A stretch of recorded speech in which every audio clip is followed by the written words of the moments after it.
The words hung in the air like a thunderclap, shattering the sterile hush of the hospital room. Grandpa's withered hand, veined like cracked marble, tightened around mine as he smiled, that knowing, mischievous grin that had always promised adventure. "So, kiddo," he rasped, his voice a gravelly whisper laced with morphine haze. "How've you been spending that $3,400,000 trust fund? Hope you're not blowing it all on those fancy coffees you love." I blinked, my heart slamming against my ribs like a caged animal. The beeps of the heart monitor accelerated, mirroring my pulse. "What trust fund?" I managed, my throat dry as sandpaper. His smile faltered, eyes widening in confusion, then horror. In that instant, fury ignited in my chest, a visceral blaze that scorched away the grief I'd carried for weeks. Betrayal. It wasn't just words. It was a gut punch, leaving me gasping, humiliated in the fluorescent glare of the ICU. I pulled my hand away, the cool leather of the visitor's chair creaking under me as I leaned back, the scent of antiseptic stinging my nostrils. Denial flooded in first, a desperate dam against the torrent. No, he must be delirious. The cancer had spread to his brain. Doctors had warned us.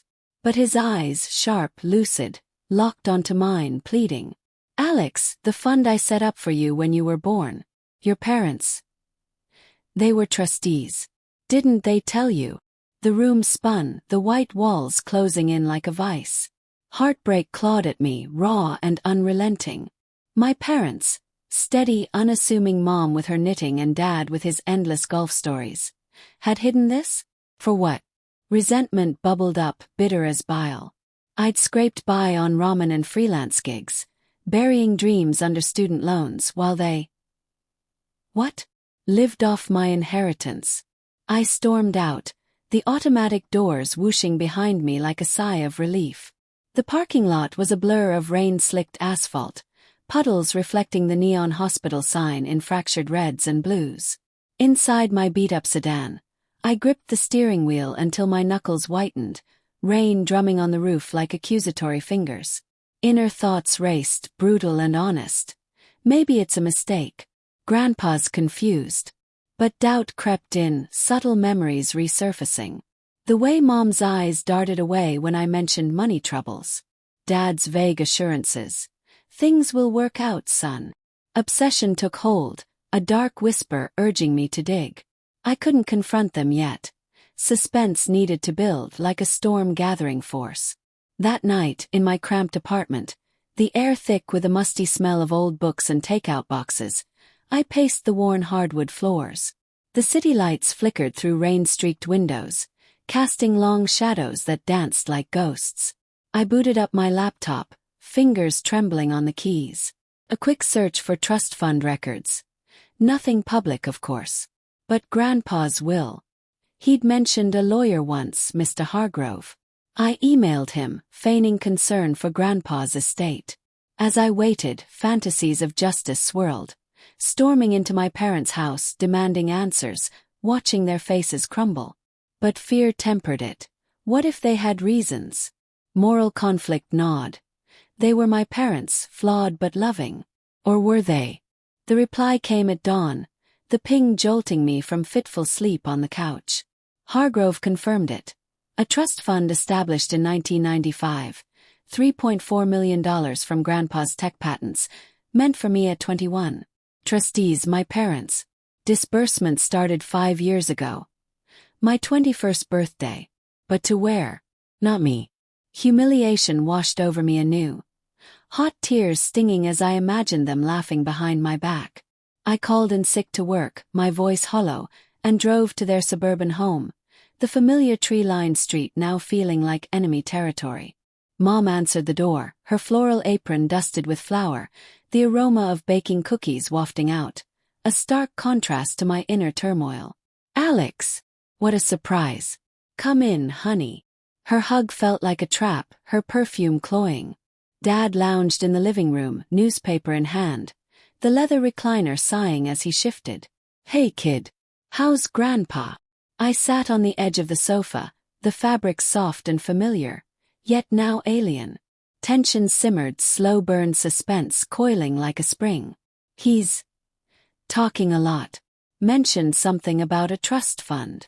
I watched their faces. Mom's spoon paused mid-stir in her coffee, Dad's paper crinkling too loudly. Dialogue flowed naturally, revealing cracks. Trust fund. Dad chuckled, but it was forced, his eyes evading mine. Oh, that old thing. Probably the meds talking. No, I pressed, voice steady despite the rage boiling beneath. He was clear. $3.4 million. For me. Mom's face paled, her hand trembling as she set down the mug with a clink. Alex, it's complicated. We invested it for you. For the family. Invested. Resentment flared, but I held back, letting hints of vengeance emerge quietly. Where? In your new kitchen. The vacations. Dad sighed, rubbing his temples. Son, you were young. Reckless. We thought it'd be better managed by us. The lie hung heavy, manipulation evident in their averted gazes. Heartbreak twisted. They'd stolen my future, justified it with paternalism. As I left, promising to think about it, cold resolve settled. But how? Planning began in earnest, strategic and conflicted. Days blurred into obsession. I met Hargrove in his oak-paneled office, the air heavy with leather-bound books and cigar smoke. He showed me statements, withdrawals to offshore accounts tied to my parents' names. They breached fiduciary duty, he said gravely. Guilt flickered, suing family. But fury won. I hired a PI, a grizzled man named Ruiz, who smelled of cheap cologne and cigarettes. Dig deep, I instructed, my voice low in the dingy diner booth. Ruiz's reports came piecemeal, building tension. My parents had siphoned funds for luxuries. A boat, stocks that tanked, even funding my cousin's business, the golden child they'd always favored. Why me? Inner thoughts delved deep, perhaps resentment from my rebellious teens, or greed plain and simple.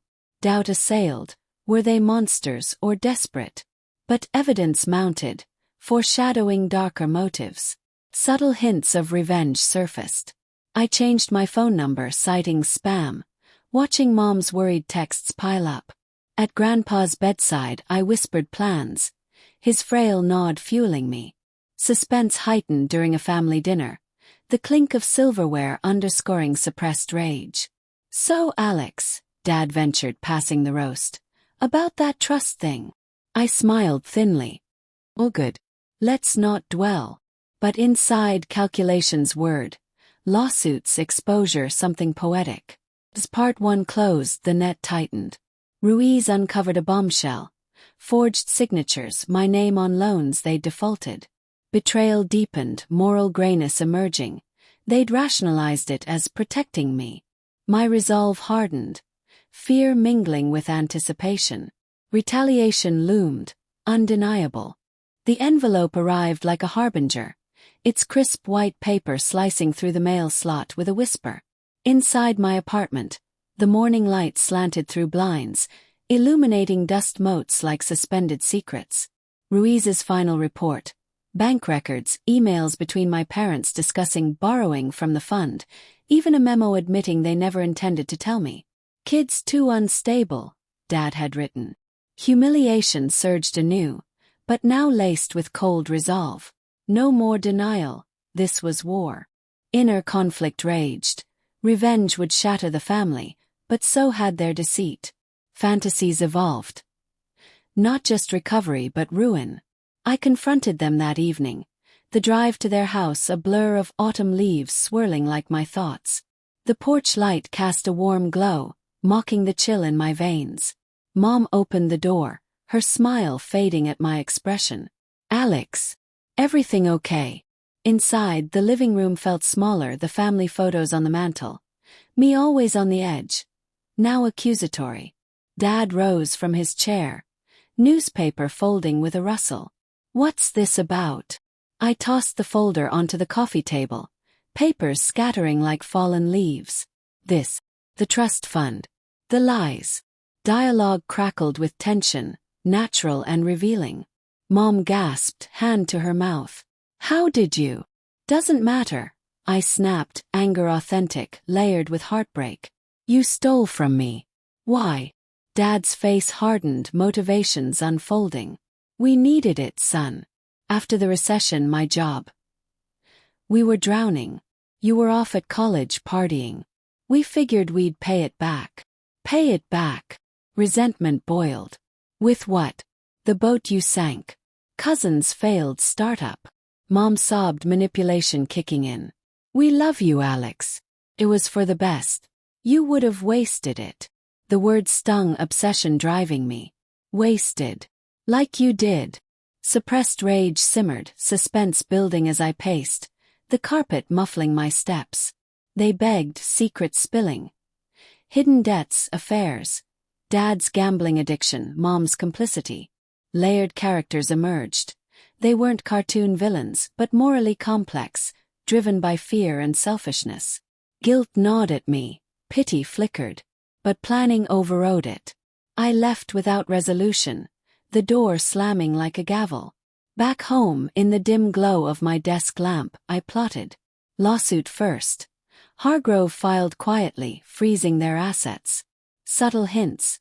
Anonymous tips to their social circle about financial troubles. Tension rose in quiet calculations, watching their calls go unanswered, their faces drawn at Grandpa's funeral. Grandpa passed that week, his last words to me. Make it right. The cemetery was a sea of gray headstones, rain pattering on umbrellas like tears. My parents stood apart, whispers following them. Revenge unfolded gradually. The boat repossessed, stock seized. Emily, my cousin, called, voice trembling. What did you do? My business. Ask your aunt and uncle, I replied coldly, moral conflict peaking. Was this justice or cruelty? Pivotal retaliation came mid-month. In Hargrove's office, amid polished wood and ticking clocks, we reviewed the case. We can settle or go to court, he said. Court, I decided, fear mingling with resolve. The trial loomed, suspense thick as fog. But the twist struck like lightning. During discovery, documents revealed.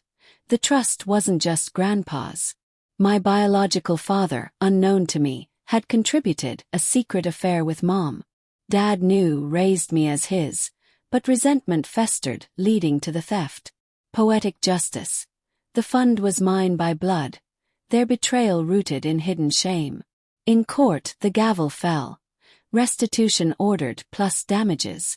They lost the house, pensions garnished. I watched their faces crumble, guilt crashing over me. Unexpected consequences. Mom's breakdown, Dad's isolation. But psychological impact hit hardest, a letter from Mom. We were wrong. Forgive us. I didn't. Instead, I invested the recovered funds wisely, building a life free of their shadows. The twist deepened. Searching my bio dad's name, I found he'd left more, an empire. Contacting his estate, I inherited billions. Rebirth from ashes.